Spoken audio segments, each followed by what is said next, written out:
Willowbrook का छोटा सा शहर घने प्राचीन जंगलों से घिरा एक सुरम्य समुदाय था। उन जंगलों के बीचों बीच एक किंवदंती बसी हुई थी जो पीढ़ियों से शहरवासियों के बीच फुसफुसा रही थी। मंत्रमुग्ध वन।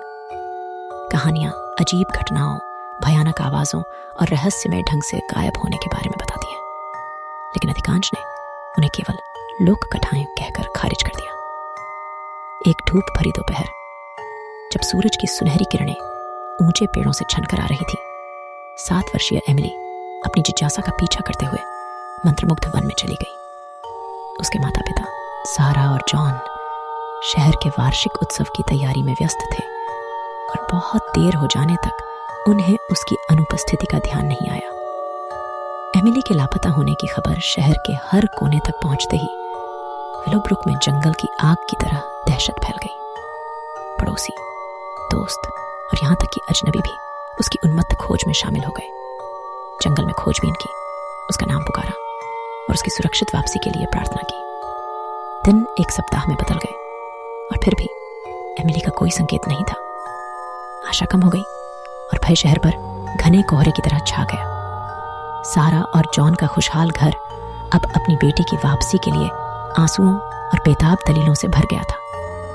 एक उदास दोपहर, जब जंगल अपनी सांसें रोक रहा था, सारा और जॉन ने अपने घर से सुनाई देने वाली एक भयानक गुनगुनाहट की आवाज का पीछा करते हुए मंत्रमुग्ध जंगल में गहराई तक जाने का फैसला किया।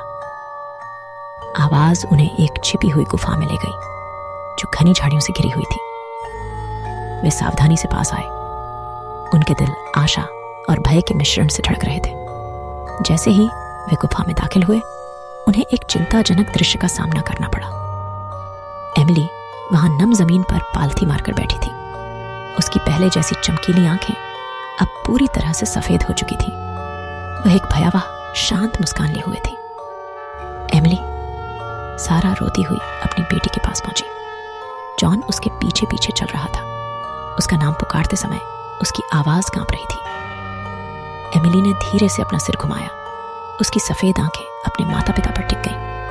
वह मुस्कुराती रही। उसकी अभिव्यक्ति अस्वाभाविक रूप से शांत थी। उसकी आवाज किसी दूसरी दुनिया की प्रतिध्वनि की तरह उनकी रीढ़ में सिहरन पैदा कर गई। मम्मी, डैडी, मैं आपका इंतजार कर रहा था। सारा और जॉन ने एक दूसरे पर हैरानी भरी निगाहें डाली। उन्हें समझ नहीं आ रहा था कि उनकी प्यारी बेटी को क्या हो गया है। तुम्हारी आंखों को क्या हुआ एमिली? जॉन फुसफुसाया। उसकी आवाज कांप रही थी। एमिली की मुस्कुराहट चौड़ी हो गई और उसमें एक अलौकिक गुण आ गया। मैं अब सब कुछ देख सकता हूँ, जितना आप कल्पना कर सकते हैं उससे कहीं अधिक। जंगल ने मुझे अपने रहस्य बताए। जैसे ही सारा और जॉन ने अकल्पनीय को संसाधित करने की कोशिश की, उन्होंने गुफा की दीवारों पर अजीब निशान देखे, प्रतीक, प्राचीन और रहस्यमय, जो पत्थर में उकेरे गए थे। वे एक अलौकिक ऊर्जा से स्पंदित प्रतीत हो रहे थे। एमिली फिर से बोली। उसकी आवाज ठंडी होती जा रही थी। जंगल को मेरी जरूरत थी, माँ और पिताजी। उसे परे की दुनिया देखने के लिए मेरी आंखों की जरूरत थी। ये सुंदर है और मैं अब इसका हिस्सा हूं। सारा और जॉन भयभीत हो गए। उन्हें एहसास हुआ कि उनकी बेटी अब वह मासूम बच्ची नहीं रही जिसे वे पहले जानते थे। मंत्रमुग्ध वन ने उस पर दावा किया था और अब वापस नहीं जाना था। सारा और जॉन ने एमिली को घर ले जाने की कोशिश की, लेकिन उसने विरोध किया।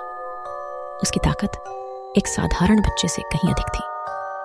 अपने चेहरे से आंसुओं की धारा बहाते हुए वे उसे प्राचीन प्रतीकों और जंगल की भयानक गुंजन से घिरी गुफा में छोड़ने के लिए मजबूर हो गए। जैसे ही वे विलोब्रुक लौटे, एक समय एक दूसरे से जुड़ा हुआ शहर हमेशा के लिए बदल गया। मंत्रमुग्ध वन की कथा एक भयावह वास्तविकता बन गई और माता पिता रात में अपने बच्चों को थोड़ा करीब रखते थे। जंगल अपने रहस्यों और अपनी अतृप्त भूख के साथ भय का स्थान बना हुआ था, जहां निर्दोष लोग बिना किसी निशान के गायब हो सकते थे। और गुफा के भीतर गहरी एमिली बैठी थी। उसकी सफेद आंखें मंत्रमुग्ध वन की दुनिया को प्रतिबिंबित कर रही थी, जो हमेशा के लिए अपने माता पिता और विलोब्रुक शहर से खो गई थी।